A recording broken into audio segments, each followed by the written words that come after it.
നമുക്കിന്ന് കുട്ടിക്കാനം വരെ ഒന്ന് പോയിട്ട് വരാം. വണ്ടി എടുത്തിട്ട് ആദ്യത്തെ യാത്രയാണ്. പലരും ചോദിച്ചിരുന്നു വണ്ടി എങ്ങനെയുണ്ട്, ദൂരയാത്രയ്ക്കൊക്കെ കൊള്ളാമോ എന്ന്. എന്തായാലും നമുക്കിതെല്ലാം ഒന്ന് ടെസ്റ്റ് ചെയ്തിട്ട് വരാം. കുട്ടിക്കാനം എന്ന് പറയുമ്പോൾ നമുക്ക് ഒന്നെങ്കിൽ കുമളി റൂട്ടിലോ അല്ലെങ്കിൽ കട്ടപ്പന റൂട്ടിലോ പോയിട്ട് വരാം. സമയം 5:47 കഴിഞ്ഞു. നമ്മൾ നമ്മുടെ യാത്ര ആരംഭിച്ചു. അടൂരും പത്തനംതിട്ടയൊക്കെ പിന്നിട്ട് നമ്മുടെ റാന്നിയിലേക്ക് അടുക്കാറായി. റാന്നി അടുക്കാറാകുമ്പോൾ ഉദിമൂട് തൊട്ട് അത്യാവശ്യം നല്ല തണുപ്പുണ്ടായിരുന്നു. അതുകൊണ്ട് തന്നെ ഒരു ചായ കുടിക്കാമെന്ന് പറഞ്ഞ് സ്പോട്ട് തപ്പിയപ്പോൾ ഇവിടെയായിട്ടൊരു വഴിയിടം റെസ്റ്റോറൻറ്റ് കണ്ടു. അത് പഞ്ചായത്ത് നടത്തുന്ന ഒരു റെസ്റ്റോറൻ്റ് ആണെന്ന് തോന്നുന്നു, കേരള സർക്കാരിൻ്റെ ഭാഗമായിട്ടുള്ള. എന്തായാലും അവിടെ നിന്നൊരു ചായ വാങ്ങി. 10 രൂപ. അത്യാവശ്യം നല്ലൊരു ചായ ആയിരുന്നു, ഇലക്കൊക്കെ ആയിട്ട്. ഞാൻ പിന്നീട് ശ്രദ്ധിച്ചു, ഈ വഴിയിടം എന്ന് പറയുമ്പോൾ അത്യാവശ്യം നല്ല പാർക്കിങ്ങും വൃത്തിയും അത്യാവശ്യം പലഹാരങ്ങളും ഒക്കെ ആയിട്ട് എനിക്ക് 24 അവർ പ്രവർത്തിക്കുന്ന ഒരു സ്ഥാപനമാണെന്ന് തോന്നുന്നു. എന്തായാലും ആളുകളൊക്കെ ദീർഘദൂര യാത്രക്കാരും ഒക്കെ വന്ന് കയറുന്നുണ്ട്. എനിക്ക് എന്തായാലും ഇഷ്ടപ്പെട്ടു. വഴിയിടം നല്ല വൃത്തിയും നല്ല പാർക്കിങ്ങും ഒക്കെ ഉള്ളൊരു സ്ഥലമാണ്. തിരുവനന്തപുരം, അടൂർ, പത്തനംതിട്ട സൈഡിൽ നിന്നൊക്കെ വരുമ്പോൾ നമ്മുടെ ഉദിമൂട് കഴിഞ്ഞിട്ട് റാന്നി എത്തുന്നതിന് മുമ്പായിട്ട് മന്ദിരം എന്ന് പറയുന്ന ഒരു ജംഗ്ഷൻ ഉണ്ട്. അതിന് തൊട്ട് മുൻപായിട്ടാണ് ഈ ഒരു വഴിയിടം ടേക്ക് എ ബ്രേക്ക് എന്ന് പറയുന്ന ഒരു റെസ്റ്റോറൻറ്റ് കാണപ്പെടുന്നത്. റാന്നി ഗ്രാമപഞ്ചായത്ത് നടത്തുന്ന ഒരു റെസ്റ്റോറൻ്റ് ആണ്. ഇപ്പൊ നമ്മൾ കടന്നുപോയത് മന്ദിരം ജംഗ്ഷനിലൂടെയാണ്. ഇപ്പോൾ മലയോര ഹൈവേയിലൂടെയാണ് നമ്മൾ മുന്നോട്ട് പോകുന്നത്. എല്ലാം എടുത്ത് പറഞ്ഞില്ലെങ്കിലും പണ്ട് മന്ദിരം ജംഗ്ഷനിലൂടെയൊക്കെ വന്ന ആളുകൾക്ക് അറിയാം, അല്ലെങ്കിൽ ഈ പ്രദേശത്തുള്ള ആളുകൾക്ക് അറിയാം, ഈ മന്ദിരം ജംഗ്ഷൻ കഴിഞ്ഞ് മുന്നോട്ട് വരുമ്പോൾ ഒരു വലിയ വളവായിരുന്നു. ആ വളവ് പിന്നിട്ടാണ് നമ്മൾ പോയിക്കൊണ്ടിരുന്നത്. ആ വളവൊക്കെ ഇപ്പോൾ ഇല്ലാതായിരിക്കുന്നു. ഇപ്പോൾ നല്ല നിരപ്പായ നിവർന്ന റോഡുകളാണുള്ളത്. അപ്പോൾ മന്ദിരം ജംഗ്ഷൻ്റെ ഒരു പ്രധാനപ്പെട്ട മാറ്റം എന്ന് പറയുമ്പോൾ അതാണ്. നമ്മൾ ഈ മലയോര ഹൈവേയിൽ പല സ്ഥലങ്ങളിലും അത്തരത്തിൽ പല ജംഗ്ഷനുകളിലും മാറിയിട്ടുണ്ട്. ഈ വളവുകൾ ഇല്ലാതായപ്പോൾ തന്നെ നമ്മുടെ പത്തനംതിട്ട റാന്നി യാത്രാ സമയം വളരെയധികം കുറഞ്ഞിട്ടുണ്ട്. കുറച്ച് വീതിയും കൂടിയൊക്കെ ഉണ്ടായിരുന്നെങ്കിൽ വളരെ ഉപകാരമായേനെ. ഇനിയെങ്കിലും ഭാവിയിൽ റോഡുകൾ പണിയുമ്പോൾ കുറച്ചും കൂടിയൊക്കെ വീതി എടുത്ത് പണിഞ്ഞാൽ നമ്മുടെ ഭാവി വരുന്ന തലമുറയ്ക്കും അത് ഉപകാരപ്പെടും.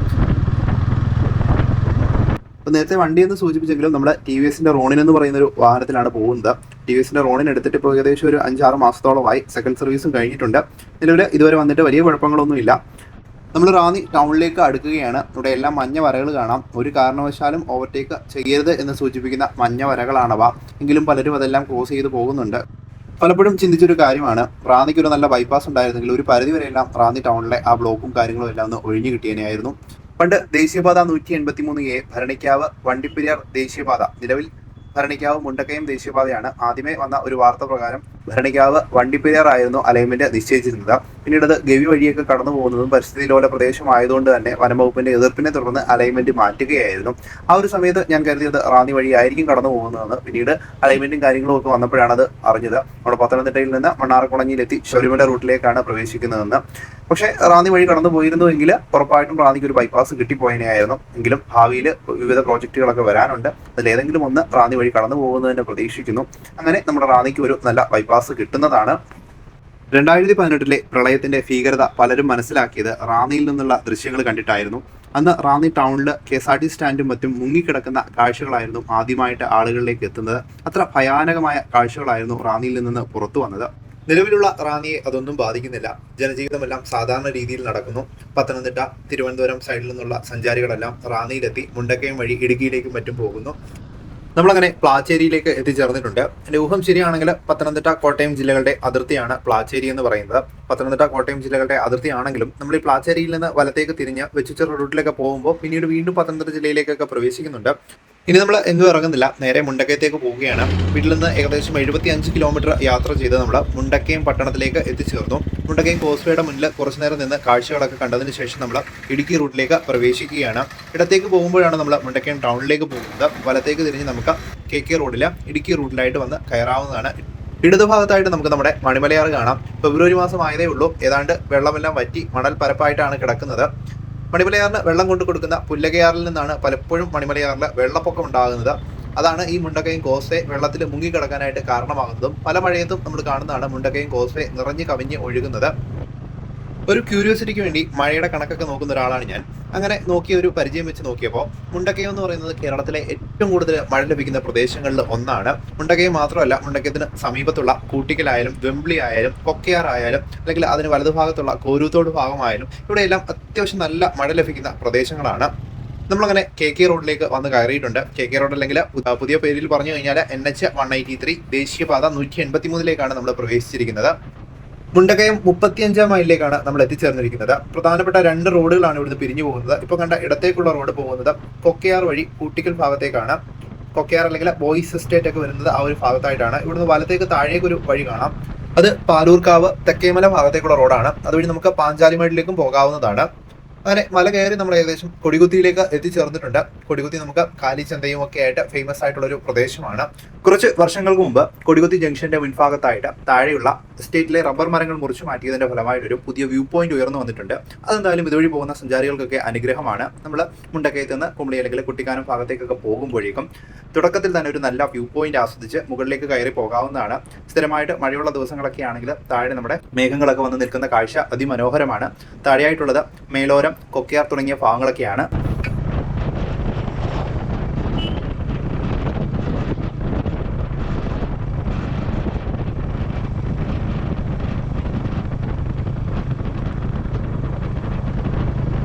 ഏതാണ്ട് ഇവിടം തൊട്ടാണ് നമ്മുടെ കൊടികുത്തി വ്യൂ പോയിന്റ് ആരംഭിക്കുന്നത്.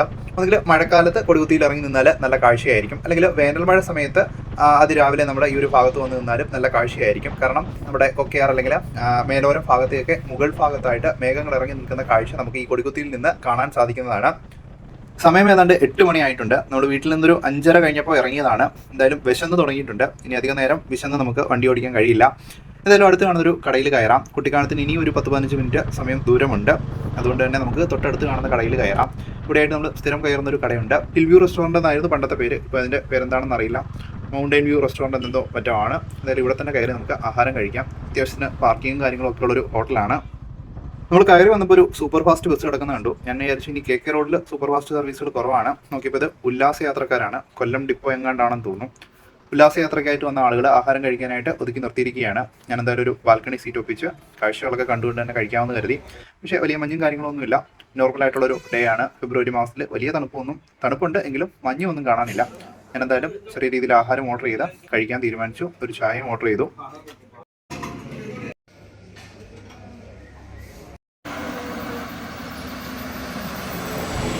ആഹാരമൊക്കെ കഴിഞ്ഞ് കുറച്ചു നേരം വിശ്രമിച്ചതിന് ശേഷം നമ്മൾ കുട്ടിക്കാനം ലക്ഷ്യമാക്കി യാത്ര തുടർന്നു. എന്നിട്ടും എങ്ങോട്ട് പോകണമെന്നുള്ളൊരു കൺഫ്യൂഷനിലാണ്. നമ്മൾ കുമളി റൂട്ടിൽ അല്ലെങ്കിൽ കട്ടപ്പന റൂട്ടിൽ പോകാമെന്നാണ് തീരുമാനിച്ചിരുന്നത്. അതിന് മുമ്പായിട്ട് നമുക്ക് കുട്ടിക്കാനത്തിന് തൊട്ട് മുൻപുള്ള 2-3 സ്ഥലങ്ങൾ കണ്ടിട്ട് പോകാം. സ്ഥിരം സിനിമകളുടെ ലൊക്കേഷനായ കുട്ടിക്കാനത്തിനടുത്തുള്ള അമ്മച്ചി കൊട്ടാരത്തിൽ ഒന്ന് കയറിയിട്ട് പോകാം. അതിനുശേഷം അതിന് തൊട്ടടുത്ത് തന്നെയുള്ള പീർ മുഹമ്മദിന്റെ കബറിടത്തിലും അതിന് തൊട്ടടുത്തായിട്ടുള്ള പീലിക്കുന്നിലും ഒന്ന് കയറിയിട്ടാണ് നമുക്കിനി എങ്ങോട്ടെങ്കിലും പോകാനായിട്ട് തീരുമാനിക്കേണ്ടത്. അമ്മച്ചി കൊട്ടാരവും പീർ മുഹമ്മദിന്റെ കബറിടവും ഒക്കെയാണ്. പക്ഷേ പീലിക്കുന്നിലെ അവസ്ഥ എന്താണെന്ന് അറിയില്ല. ഫെബ്രുവരി മാസം ആയപ്പോഴേക്കും ഇവിടെയെല്ലാം കരിഞ്ഞുണങ്ങിയാണ് നിൽക്കുന്നത്. മിക്കവാറും അങ്ങോട്ടേക്കുള്ള പ്രവേശനമൊക്കെ നിരോധിച്ചു കാണും, അല്ലെങ്കിൽ അവിടെ ചെന്നാൽ വലിയ കാഴ്ചകളൊന്നും കാണില്ല. എന്തായാലും നമുക്കൊന്ന് പോയിട്ട് വരാം.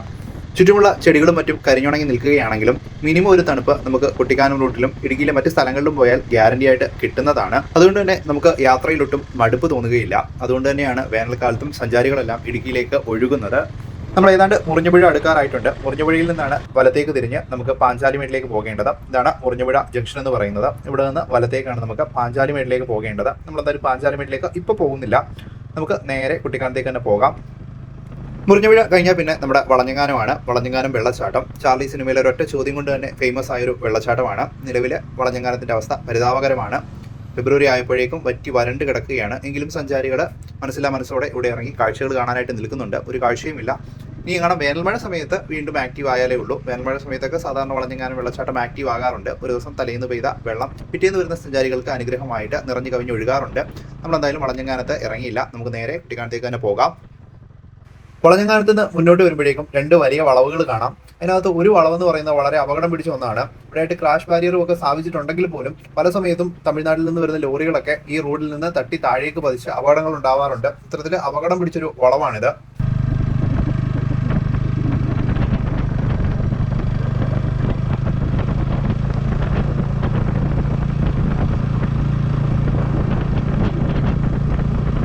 നമ്മൾ ഏതാണ്ട് മല കയറി കുട്ടിക്കാനത്ത് എത്തിക്കഴിഞ്ഞു. കുട്ടിക്കാനം ടൗൺ വരെ നമുക്ക് പോകേണ്ടത് കുട്ടിക്കാനം ടൗണിന് തൊട്ട് മുൻപായിട്ടുള്ള അമ്മച്ചി കൊട്ടാരത്തിലേക്കും പീർ മുഹമ്മദ് കബറിടത്തിലേക്കും പിന്നീട് നമ്മുടെ പീലിക്കുന്നിലേക്കുമാണ്. നമ്മൾ മുന്നോട്ട് പോകുമ്പോഴായിട്ട് നമുക്ക് ഈ പീലിക്കുന്ന് ഇവിടെ നിന്ന് കാണാൻ സാധിക്കും. നമ്മളിപ്പോൾ വളഞ്ഞങ്ങാനം വെള്ളച്ചാട്ടത്തെക്കുറിച്ച് പറഞ്ഞു. ഈ വളഞ്ഞങ്ങാനം വെള്ളച്ചാട്ടം ഒഴുകി വരുന്നത് നമ്മുടെ ഈ പീലിക്കുന്നിന്റെ ഒരു താഴ്വാര പ്രദേശത്തു നിന്നാണ്. നമ്മൾ ഈ വണ്ടി നിർത്തി ഇറങ്ങിയതിന്റെ ഇടതുഭാഗത്തായിട്ട് കാണുന്ന മലയാണ് പീലിക്കുന്ന് എന്ന് പറയുന്നത്. നമുക്ക് ഇവിടെ നിന്ന് കാണുമ്പോൾ ഒരു ചെറിയ മല പോലെ തോന്നുമെങ്കിലും അവിടെ പോയി കണ്ടാലും നമുക്കറിയാം ഇത് എത്രത്തോളം വലിപ്പമുള്ളൊരു മലയാണെന്നുള്ളത്. അവിടെ നല്ല പുൽമേടായിട്ടൊക്കെയാണ് സാധാരണ കിടക്കാറുള്ളത്. ഇപ്പം നല്ലപോലെ ഉണങ്ങി നിൽക്കുന്നു. അതുകൊണ്ട് തന്നെ അവിടെ പോയി കഴിഞ്ഞാൽ എന്തോരം കാഴ്ചകളുണ്ടെന്ന് നമുക്കിപ്പോൾ പറയാൻ പറ്റില്ല. എന്തായാലും നമുക്ക് അവിടേക്ക് തന്നെ യാത്ര തിരിക്കാം. ധാരാളം ആളുകൾ വരുന്നുണ്ട്. ഫാമിലിയായിട്ടും ഒറ്റയ്ക്കൊക്കെ ആയിട്ട് സ്ഥിരമായിട്ട് ഇപ്പോൾ ആളുകൾ നമ്മുടെ ഈ കുട്ടിക്കാനം ഭാഗത്തോട്ടൊക്കെ വരുന്നുണ്ട്. വാഗമണിലൊക്കെ വലിയ തിരക്കായതുകൊണ്ടാണെന്ന് തോന്നുന്നു കുട്ടിക്കാനം പീരുമേട് ഭാഗങ്ങളിലുള്ള ടൂറിസം കേന്ദ്രങ്ങളിലേക്ക് കൂടുതൽ ആളുകൾ വരുന്നുണ്ട്, ഫാമിലി ആയിട്ടും അല്ലാതെയും ഒക്കെ ആയിട്ട്.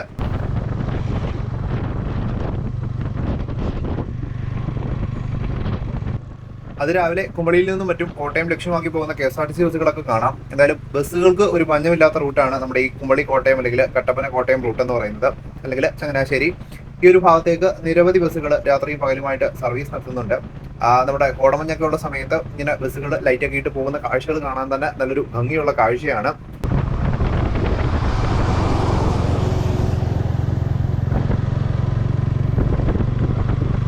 എന്തായാലും നമുക്ക് തിരിയേണ്ട സ്ഥലമെത്തി. നമ്മുടെ കുട്ടിക്കാനം ടൗൺ എത്തുന്നതിന് മുമ്പായിട്ട് ഇവിടെയായിട്ട് ട്രാവൻസ് എന്ന് പറയുന്നൊരു റെസ്റ്റോറൻറ്റ് ഉണ്ട്. അതിനുശേഷം ഗോവാൻ സൈക്കിൾ എന്ന് പറഞ്ഞൊരു ഷോപ്പുണ്ട്, സൈക്കിൾ റെന്റിന് കൊടുക്കുന്നത്. അവിടെ നിന്ന് ഇടത്തേക്കാണ് കയറി പോകേണ്ടത്.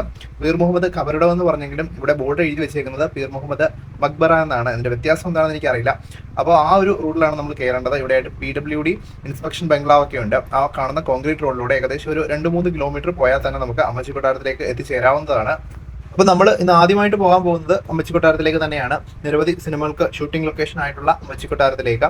പീരുമേട് കുട്ടിക്കാനം സൈഡിലേക്ക് വരുന്ന മിക്ക ആളുകളും ഇപ്പോൾ അമ്മച്ചി കൊട്ടാരത്തിൽ കയറിയിട്ടാണ് പോകാറുള്ളത്. വേറെ ഒന്നും കൊണ്ട് അല്ല, എത്ര ചൂടാണെങ്കിലും നമ്മളൊരു വനത്തിന് നടുവിലൂടെ, ചെറിയൊരു വനത്തിന് നടുവിലൂടെ സഞ്ചരിച്ചിട്ടാണ് അമ്മച്ചി കൊട്ടാരത്തിലേക്ക് ചെല്ലുന്നത്. അമ്മച്ചി കൊട്ടാരം സ്ഥിതി ചെയ്യുന്നതും ചെറിയൊരു വനത്തിന് നടുവിലായിട്ടാണ്. അതുകൊണ്ട് തന്നെ അത്യാവശ്യം തണുപ്പും കാര്യങ്ങളും ഒക്കെ അവിടെ ഉണ്ടായിരിക്കും. ആ ഒരു കാരണം കൊണ്ടാണ് എല്ലാവരും എല്ലാ സീസണിലും അമ്മച്ചി കൊട്ടാരത്തിലേക്ക് കുട്ടിക്കാനം യാത്രയിൽ പോയിട്ട് വരുന്നത്. ലൂസിഫറിലെ ഫൈറ്റ് സീനുകളും കാർബൺ സിനിമയുടെ ഏകദേശം പകുതിയോളം സീനുകളും നമ്മുടെ ഈ അമ്മച്ചി കൊട്ടാരത്തിൽ ഷൂട്ട് ചെയ്തിട്ടുണ്ട്.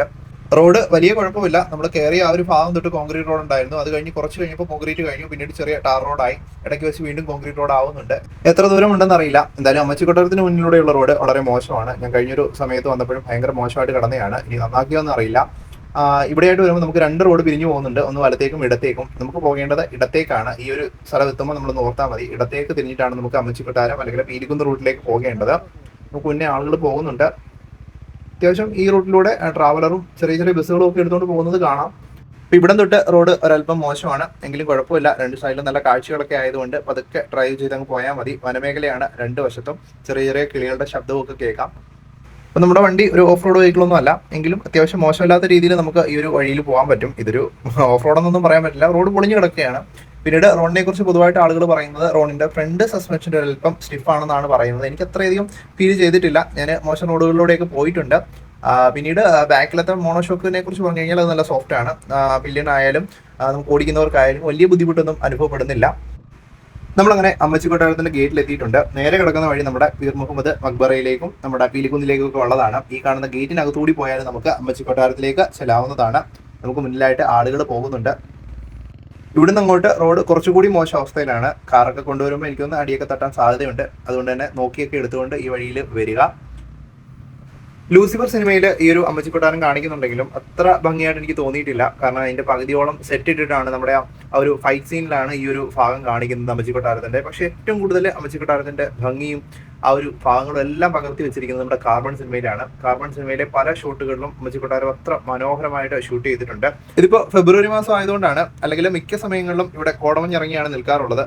ഏതാണ്ട് ഇവിടെ വരെ നമുക്ക് വാഹനം കൊണ്ടുവരാം. കുട്ടിക്കാനം ടൗണിൽ നിന്ന് ഏകദേശം 2 കിലോമീറ്റർ അകലെയായിട്ടാണ് നമ്മുടെ അമ്മച്ചി കൊട്ടാരം സ്ഥിതി ചെയ്യുന്നത്. നമ്മളിപ്പോൾ വന്ന വഴിയിലൂടെയും അതല്ല എങ്കിൽ KK റോഡിൽ നിന്ന് വനത്തിനുള്ളിലൂടെ ഒരു നടവഴിയും ഇങ്ങോട്ടേക്കുണ്ട്. ആ 2 വഴികളിലൂടെ നമുക്ക് അമ്മച്ചി കൊട്ടാരത്തിലേക്ക് എത്താം. ആ നടവഴിയിലൂടെ ഇങ്ങോട്ട് വരാൻ പെർമിഷൻ വേണോ എന്നത് എനിക്കറിയില്ല. എന്തായാലും KK റോഡിൽ നിന്നാണ് ആ ഒരു നടവഴി ഉള്ളതെന്ന് മാത്രം അറിയാം. ഈ കാണുന്ന ഭാഗത്തായിരുന്നു നമ്മുടെ ലൂസിഫർ സിനിമയിലെ സെറ്റ് ഇട്ടിരുന്നത്. ഈ ഒരു ഭാഗത്ത് നിന്ന് അങ്ങോട്ട് എക്സ്റ്റെൻഡ് ചെയ്തായിരുന്നു സെറ്റ് ഉണ്ടായിരുന്നത്. ഇവിടെയായിട്ടാണ് ഫൈറ്റ് സീൻ എല്ലാം നടന്നത്. അവധിക്കാലത്തൊക്കെ എല്ലാവരുമായിട്ട് വന്ന് ഇരുന്ന് സമാധാനത്തോടെ വന്നിരുന്നിട്ട് പോകാൻ പറ്റിയൊരു സ്ഥലം തന്നെയാണ്. ഞാൻ എന്തായാലും അകത്തേക്ക് കയറുന്നില്ല. ഞാൻ ഒരുപാട് തവണ അകത്ത് കയറിയിട്ടുണ്ട്. ഇവിടെ ഒരു ചേട്ടനുണ്ട്, ഈ ഒരു പ്രോപ്പർട്ടിയൊക്കെ നോക്കുന്ന ചേട്ടൻ. ഞാൻ നേരത്തെ സൂചിപ്പിച്ചിരുന്നത് ഇതൊരു പ്രൈവറ്റ് പ്രോപ്പർട്ടിയാണ് ഇപ്പോൾ. അതുകൊണ്ട് തന്നെ ആ ഒരു ആളുകൾ ഏൽപ്പിച്ചിട്ടുള്ള ആളാണെന്ന് തോന്നുന്നു. പുള്ളിക്കാരൻ അകത്തുണ്ട്. നമുക്ക് പറഞ്ഞു കഴിഞ്ഞാൽ പുള്ളിക്കാരനകം കയറ്റി കാണിക്കും. ഞാൻ എന്തായാലും ഒറ്റയ്ക്ക് ഉള്ളതായതുകൊണ്ട് അകത്തേക്ക് കയറുന്നില്ല. അത്യാവശ്യം ഫോട്ടോയും വീഡിയോ ഒക്കെ എടുക്കാൻ താല്പര്യമുള്ള ആളുകളാണെങ്കിൽ ഇവിടെ അത്യാവശ്യം നല്ല ഫ്രെയിമുകളാണ്. നമുക്ക് എവിടെ തിരിഞ്ഞാലും നമുക്ക് ഫോട്ടോയും വീഡിയോ ഒക്കെ എടുക്കാൻ പറ്റിയ ഫ്രെയിമുകളാണ് ഈ അമ്മച്ചി കൊട്ടാരത്തിലുള്ളത്. അതുകൊണ്ട് തന്നെ നിങ്ങൾക്ക് വന്ന് ഫോട്ടോയും വീഡിയോ ഒക്കെ എടുത്തിട്ട് പോകാനായിട്ട് ഒരു പറ്റിയ സ്പോട്ട് തന്നെയാണ് കുട്ടിക്കാനത്ത് അമ്മച്ചി കൊട്ടാരം എന്ന് പറയുന്നത്. എനിക്ക് എന്തായാലും ഇവിടുന്ന് കുറച്ച് പരിചയക്കാരെ കിട്ടി. എനിക്ക് സാധാരണ ഈ യാത്ര ചെയ്യുമ്പോൾ അധികം പരിചയക്കാരെ കിട്ടാത്തതാണ്. ഇന്ന് എന്തായാലും എൻ്റെ മുന്നിൽ വന്ന ബൈക്കിൽ വന്ന ആളുകളാണ്. അവർ ചങ്ങനാശ്ശേരിയിലുള്ളവരാണ്. അവർ അതിരാവിലെ ചങ്ങനാശ്ശേരിയിൽ നിന്ന് ചുമ്മാ ഡ്രൈവ് ചെയ്യാൻ വേണ്ടി മാത്രമായിട്ട് കുട്ടിക്കാലത്ത് വന്നതാണ്. അങ്ങനെ എമ്മച്ചി കൊട്ടാരത്തിൽ വന്ന ഒരു വീഡിയോയും ഫോട്ടോയൊക്കെ എടുത്തു. ഞാനും കുറച്ച് ഫോട്ടോസൊക്കെ എടുത്തു കൊടുത്തു. ഞാൻ വീഡിയോ എടുക്കുന്നത് കണ്ടുകൊണ്ട് എന്നോട് ഈ നടന്നു പോകുന്ന പുള്ളിയുടെ പേര് ലിജോ എന്നാണ്. പുള്ളിക്കാരൻ വന്ന് കാര്യങ്ങളൊക്കെ അന്വേഷിച്ചു, ഏതാ ചാനലിൻ്റെ പേര് എന്നൊക്കെ അന്വേഷിച്ച് കാര്യങ്ങളൊക്കെ അറിഞ്ഞിട്ടാണ് പോയത്. ഞാൻ പിന്നീട് അവരുടെ ഫോട്ടോസൊക്കെ എടുത്തു കൊടുത്തു. അവർ ആ ഒരു ഭാഗത്തായിട്ട്, നമ്മുടെ എൻട്രൻസിൻ്റെ ഭാഗത്തായിട്ട് കുറച്ച് നല്ല സ്പോട്ടുകളുണ്ട് ഫോട്ടോ എടുക്കാനായിട്ട്. ഏതാണ്ട് ഒരു മഞ്ഞുമൽ വൈബ് പോലെ അവർ അവിടെ നിന്ന് ഫോട്ടോയും കാര്യങ്ങളൊക്കെ എടുത്തിട്ടാണ് പോയത്. ഞാൻ അവരുമായിട്ട് സംസാരിക്കുന്ന സമയത്ത് ഞാൻ കരുതി എൻ്റെ ക്യാമറ ഓൺ ആയിരിക്കുമെന്ന്. ഞാൻ കഴുത്തിൽ ക്യാമറ തൂക്കിയിട്ടിരിക്കുന്നതുകൊണ്ട് തന്നെ ഞാൻ പെട്ടെന്ന് ശ്രദ്ധിച്ചില്ല റെക്കോർഡിംഗ് ആണോ അല്ലയോ എന്നുള്ളത്. പക്ഷേ അവർ പോയി കഴിഞ്ഞ് ഞാൻ പിന്നീട് ക്യാമറ എടുത്ത് നോക്കിയപ്പോഴാണ് റെക്കോർഡിംഗ് ഓൺ അല്ലായിരുന്നു. എന്തായാലും കുഴപ്പമില്ല, അവരെ ഞാൻ പരിചയപ്പെട്ടു. അവരവരുടെ വഴിക്ക് ചങ്ങനാശ്ശേരിക്ക് തിരിച്ചുപോയി. ഞാൻ ഇനി എന്തായാലും ഇവിടുന്ന് ഇറങ്ങുകയാണ്. എനിക്കിനി പീലിക്കുന്നിലേക്കും പീർ മുഹമ്മദ് മക്ബറയിലേക്കുമാണ് പോകേണ്ടത്. ഈ രണ്ട് സ്ഥലത്തേക്കും പോകുന്നത് ഒരല്പം റിസ്ക് ആണ്. ഞാൻ പണ്ടൊന്ന് വന്ന സമയത്ത് വളരെ മോശം റോഡായിരുന്നു അവിടേക്കുള്ളത്. ഏതാണ്ട് 1.5 കിലോമീറ്റർ ദൂരമാണ് നമ്മുടെ അമ്മച്ചി കൊട്ടാരത്തിൽ നിന്ന് പീലിക്കുന്നിലേക്കുള്ളത്. ആ 1.5 കിലോമീറ്റർ ദൂരം ഒട്ടും റോഡില്ലാത്ത അവസ്ഥയാണ്. അതുകൊണ്ട് തന്നെ എത്ര ദൂരം മുന്നോട്ട് പോകാൻ പറ്റുമെന്നറിയില്ല, എങ്കിലും നമുക്ക് പോയി നോക്കാം. എന്തായാലും നമ്മുടെ ചങ്ങനാശ്ശേരിക്കാരെല്ലാവരും അവിടെ നിൽപ്പുണ്ട്. ഞാൻ എന്തായാലും അവരോട് യാത്രയൊക്കെ പറഞ്ഞ് അമ്മച്ചി കൊട്ടാരത്തിൽ നിന്ന് യാത്ര തിരിക്കുകയാണ്.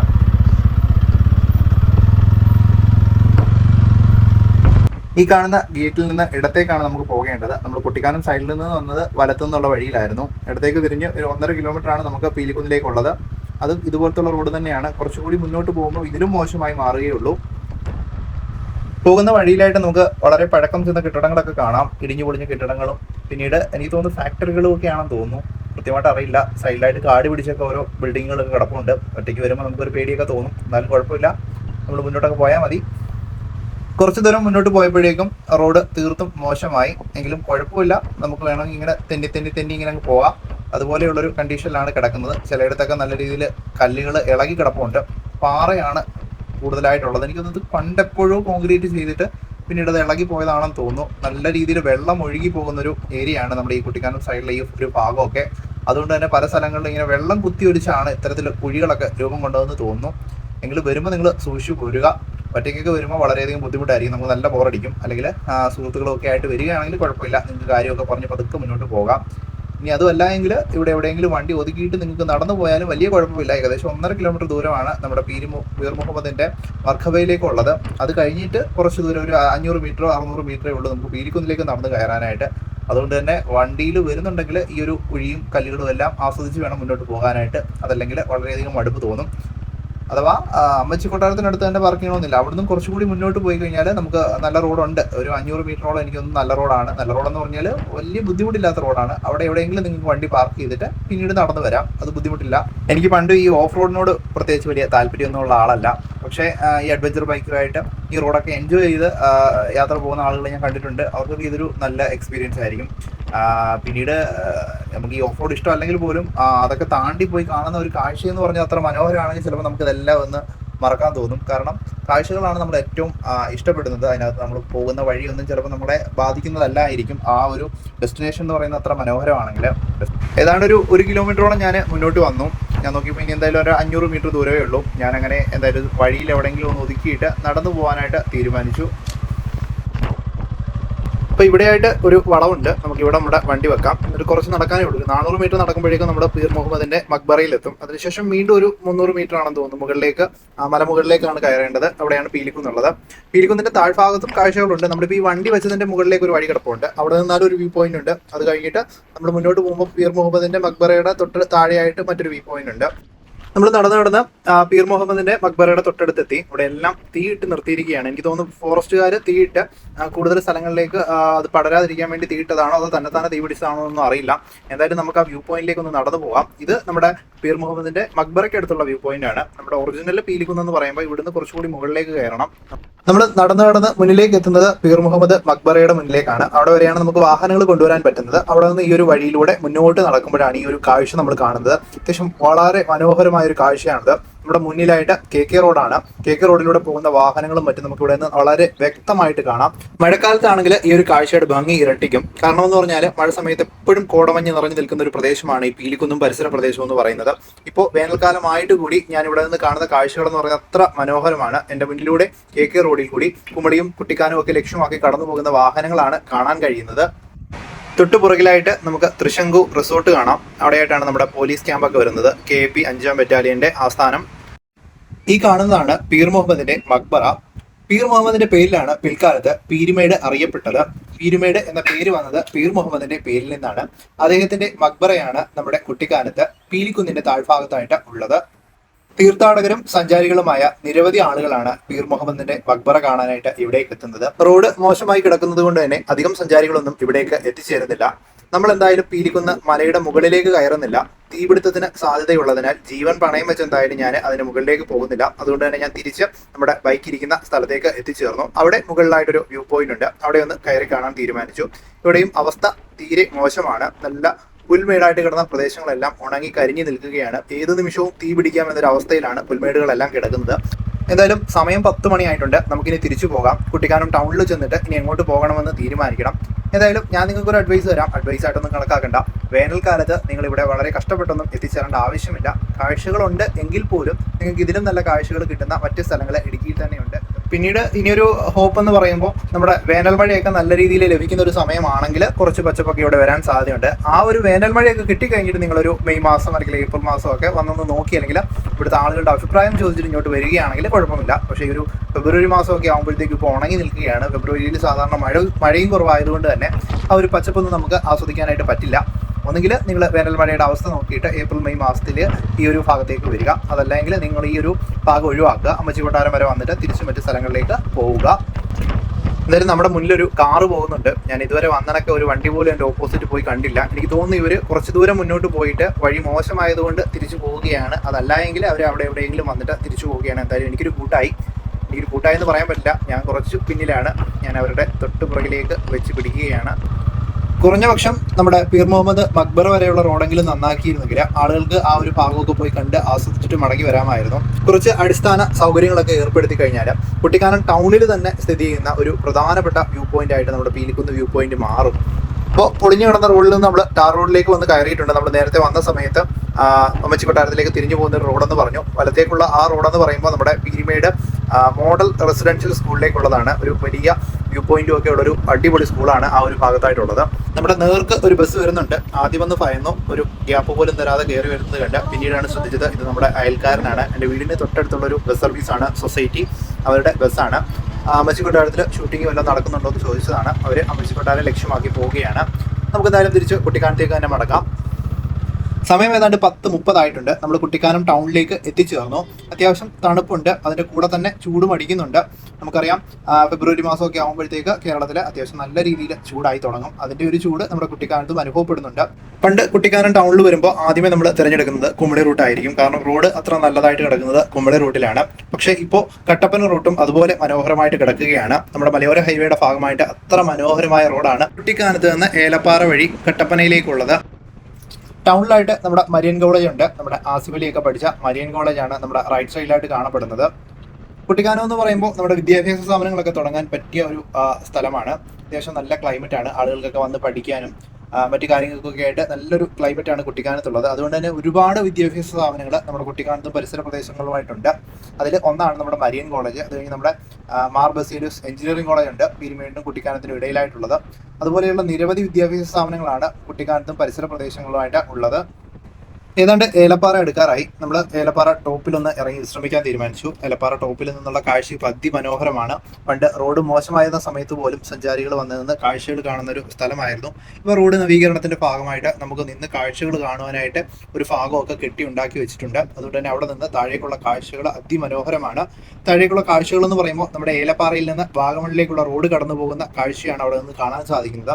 തേയിലത്തോട്ടങ്ങൾക്ക് നടുവിലൂടെ വളഞ്ഞു പൊളഞ്ഞു പോകുന്ന റോഡും അതിലൂടെ പോകുന്ന വാഹനങ്ങളും ഒക്കെ അതിമനോഹരമായ ഒരു കാഴ്ചയാണ് സഞ്ചാരികൾക്ക് ഒരുക്കുന്നത്. കുട്ടിക്കാനം കട്ടപ്പന പാതയിലെ ഒരു പ്രധാനപ്പെട്ട പട്ടണമാണ് ഏലപ്പാറ എന്ന് പറയുന്നത്. കുട്ടിക്കാനം കട്ടപ്പന പാതയിൽ നിന്ന് വാഗമൺ റോഡ് തുടങ്ങുന്ന ഒരു സ്ഥലവുമാണ് ഏലപ്പാറ എന്ന് പറയുന്നത്. മഞ്ഞുണ്ടെങ്കിലും ഇല്ലെങ്കിലും അതിമനോഹരമായ കാഴ്ചകളാണ് നമുക്ക് ഈ ഏലപ്പാറ ടോപ്പിൽ നിന്ന് കാണാൻ സാധിക്കുന്നത്. എപ്പോൾ ഏലപ്പാറ ടോപ്പിൽ വന്ന് നിന്നാലും ഇതുപോലെ ഒരു KSRTC വളഞ്ഞു പൊളഞ്ഞ് അതിനിടയിലൂടെ വരുന്നത് കാണാം. എന്തായാലും നമുക്കും അത്തരത്തിലൊരു ഭാഗ്യമുണ്ടായി ഈ ഒരു കാഴ്ച കാണുവാനായിട്ട്. ഒരു KSRTC ബസ് വാഗമണിൽ നിന്ന് ഏലപ്പാറ ലക്ഷ്യമാക്കി കടന്നു വരികയായിരുന്നു. എത്ര മനോഹര കാഴ്ചയാണ് നമുക്ക് ഈ ടോപ്പിൽ നിന്ന് കാണാൻ സാധിക്കുന്നത്. തോപ്രാംകുടിയിൽ നിന്ന് ചങ്ങനാശ്ശേരിക്ക് പോകുന്ന ഷാജി മോട്ടോഴ്സ് ആണ് വരുന്നത്. നമ്മളെപ്പോൾ ക്യാമറ കാണിച്ചാലും നമ്മുടെ ചേട്ടന്മാരെല്ലാം ലൈറ്റ് ഇട്ട് കാണിക്കും, അവരുടെ സ്നേഹം പ്രകടിപ്പിക്കുന്നതാണ്. ഏലപ്പാറ ടോപ്പിൽ നിന്ന് വാഗമൺ റൂട്ട് കണ്ടപ്പോഴാണ് ഞാൻ ആലോചിച്ചത്, എങ്കിൽ പിന്നെ വാഗമൺ റൂട്ടിൽ തന്നെ അങ്ങ് പോയി കളയാം. കുട്ടിക്കാനത്ത് നിന്ന് വാഗമൺ വഴി നമുക്ക് നേരെ പുള്ളിക്കാനത്തേക്ക് പോകാം. കുട്ടിക്കാനം ടു പുള്ളിക്കാനം. വാഗമണിൽ നിന്ന് മൂലമറ്റം തൊടുപുഴ റൂട്ടിലാണ് നമ്മുടെ പുള്ളിക്കാനം ഉള്ളത്. പുള്ളിക്കാനം എന്ന് പറയുന്നത് നിരവധി സിനിമകളുടെ ഒരു ഷൂട്ടിംഗ് ലൊക്കേഷനാണ്. എനിക്ക് പണ്ട് തൊട്ടേ ഈ സിനിമകളുടെ ഷൂട്ടിംഗ് ലൊക്കേഷൻ കാണുന്നത് വളരെ ഇഷ്ടമുള്ളൊരു കാര്യമാണ്. നമ്മുടെ സിനിമകളിലൂടെ കണ്ട സ്ഥലങ്ങളെല്ലാം നേരിട്ട് പോയി കാണുമ്പോൾ ഒരു സന്തോഷം എന്ന് പറയുന്നത് പറഞ്ഞറിയിക്കാൻ പറ്റാത്തതാണ്. അതുകൊണ്ട് തന്നെ ഇനി വേറെ എങ്ങോട്ടും പോകുന്നില്ല, നമ്മൾ പുള്ളിക്കാനം തന്നെ ഫിക്സ് ചെയ്തു. നമ്മൾ ഏലപ്പാറ ടൗണിലെത്തി വാഗമൺ റൂട്ടിലേക്ക് തിരിഞ്ഞ് പുള്ളിക്കാനത്തേക്കാണ് പോകുന്നത്. ഏലപ്പാറ ടോപ്പ് ഇറങ്ങി ഏലപ്പാറ ടൗണിലേക്ക് പോവുകയാണ്. അപ്പോഴാണ് വലതു ഭാഗത്തായിട്ട് നിരവധി സിനിമകളുടെ യൂണിറ്റുകൾ കിടക്കുന്ന കണ്ടത്. സിനിമാ യൂണിറ്റുകളെല്ലാം ഇവിടെ സ്ഥിരം കാഴ്ചയാണ്. കുട്ടിക്കാനത്തായാലും ഏലപ്പാറയായാലും ഇവിടെ എവിടെയോ ഒരു സിനിമാ ഷൂട്ടിംഗ് നടക്കുന്നുണ്ട്. ഞാൻ എന്തായാലും ആ വഴിക്ക് പോകുന്നില്ല, നമ്മൾ ഇറങ്ങിയത് പുള്ളിക്കാനത്തേക്ക് പോകാനാണ്. അതുകൊണ്ട് തന്നെ ഏലപ്പാറ ടൗണിലേക്ക് പോവുകയാണ്. നമ്മളങ്ങനെ ഏലപ്പാറ ടൗണിലേക്ക് എത്തിച്ചേർന്നിട്ടുണ്ട്. വളരെ വേഗത്തിൽ വളർന്നുകൊണ്ടിരിക്കുന്ന ഒരു ടൗൺ ആണ് ഏലപ്പാറ എന്ന് പറയുന്നത്. ഭാവിയിൽ ഒരു കട്ടപ്പന പോലെയൊക്കെ ഏലപ്പാറയും മാറുന്നതാണ്. നമുക്ക് എന്തായാലും ഇവിടെ നിന്ന് ഇടത്തേക്കാണ് തിരിഞ്ഞു പോകേണ്ടത്. ഒരു യു ടേൺ എടുത്ത് നമ്മൾ വാഗമൺ റൂട്ടിലേക്കാണ് പ്രവേശിക്കുന്നത്. ഏതാണ്ട് 16 കിലോമീറ്ററിനകത്താണ് ഏലപ്പാറയിൽ നിന്ന് വാഗമണിലേക്കുള്ളത്. 16 കിലോമീറ്റർ എന്ന് പറഞ്ഞാലും നമ്മൾ സാധാരണ ഒരു 16 കിലോമീറ്റർ ദൂരം കവർ ചെയ്യുന്നതിനേക്കാൾ കൂടുതൽ സമയം നമുക്ക് ഏലപ്പാറ വാഗമൺ സ്ട്രെച്ച് കംപ്ലീറ്റ് ചെയ്യാനായിട്ട് എടുക്കും. അതിന് കാരണം സാധാ റോഡിനേക്കാളും വലിയ വളവുകളാണ് ഏലപ്പാറയിൽ നിന്ന് വാഗമണിലേക്കുള്ളത്. ചില വളവുകളൊക്കെ നമുക്ക് നിർത്തി തിരിഞ്ഞു വരേണ്ടി വരും. അതെന്ന് പറഞ്ഞു കഴിഞ്ഞാൽ ഒറ്റ വണ്ടിക്ക് പോകാനുള്ള വീതിയാണ് പല സ്ഥലങ്ങളിലും ഉള്ളത്. അതുകൊണ്ട് തന്നെ വളരെയധികം സമയമെടുത്തായിരിക്കും നമ്മൾ ഏലപ്പാറയിൽ നിന്ന് വാഗമണിലേക്ക് എത്തിച്ചേരുന്നത്. സ്ഥിരമായിട്ട് പോകുന്നവർക്ക് കുഴപ്പമില്ല, ആദ്യമായിട്ട് വരുന്ന സഞ്ചാരികളെല്ലാം അത്യാവശ്യം സമയമെടുത്ത് വേണം ഏലപ്പാറയിൽ നിന്ന് വാഗമണിലേക്ക് പോകാൻ. നമ്മൾ സ്പീഡ് എടുത്തു കഴിഞ്ഞാൽ അപകടങ്ങൾ ഉണ്ടാകാനുള്ള സാധ്യത കൂടുതലുമാണ്. നമ്മളങ്ങനെ ഏലപ്പാറയിൽ നിന്ന് വാഗമണിലേക്കുള്ള റോഡിലേക്ക് പ്രവേശിച്ചു. അത്യാവശ്യം മനോഹരമായ ഒരു റോഡാണ്. നമ്മൾ തേയിലത്തോട്ടങ്ങൾക്ക് നടുവിലൂടെയാണ് പൂർണ്ണമായിട്ടും പോകുന്നത്. ഈ ഒരു പാലമാണ് നമ്മൾ ഏലപ്പാറ ടോപ്പിൽ നിന്നാൽ കാണുന്നത്. വാഹനങ്ങളൊക്കെ തിരിഞ്ഞു വന്ന് കയറുന്നതായിട്ട് നമ്മൾ കാണുന്നത് ഈ ഒരു പാലമാണ്. സമയം 11 മണിയായിട്ടുണ്ട്. നമ്മളൊരു ഇടയ്ക്കിറങ്ങി ഒരു വെള്ളം കുടിച്ചിരുന്നു. തണുപ്പുണ്ടെങ്കിലും ചെറിയ ചൂടുണ്ടായതുകൊണ്ട് തന്നെ ഡീഹൈഡ്രേഷൻ ഉണ്ടാകാതിരിക്കാൻ വേണ്ടി ഇടയ്ക്കിടയ്ക്ക് നമ്മൾ ഇറങ്ങി വെള്ളം കുടിക്കുന്നുണ്ട്. ഇനി നമുക്ക് നേരെ വാഗമണിലേക്കാണ് പോകേണ്ടത്. നമ്മൾ പുള്ളിക്കാനത്തേക്കുള്ള യാത്രയിലെ കാഴ്ചകൾ ഈ വീഡിയോയിൽ ഉൾപ്പെടുത്തിയിട്ടില്ല. വീഡിയോയുടെ ലെങ്ത് വളരെയധികം കൂടുതലാവുന്നത് കൊണ്ട് തന്നെ നമ്മൾ അടുത്തൊരു വീഡിയോ ആയിട്ടാണ് പുള്ളിക്കാനം കാഴ്ചകൾ ഉൾപ്പെടുത്തുന്നത്. നമ്മുടെ ഇന്നത്തെ വീഡിയോ ഇവിടെ അവസാനിക്കുകയാണ്. വാഗമൺ പുള്ളിക്കാനം കാഴ്ചകളുമായി നമ്മൾ ഉടൻ മടങ്ങിയെത്തുന്നതാണ് മറ്റൊരു വീഡിയോയുമായി. അതുവരേക്കും നന്ദി.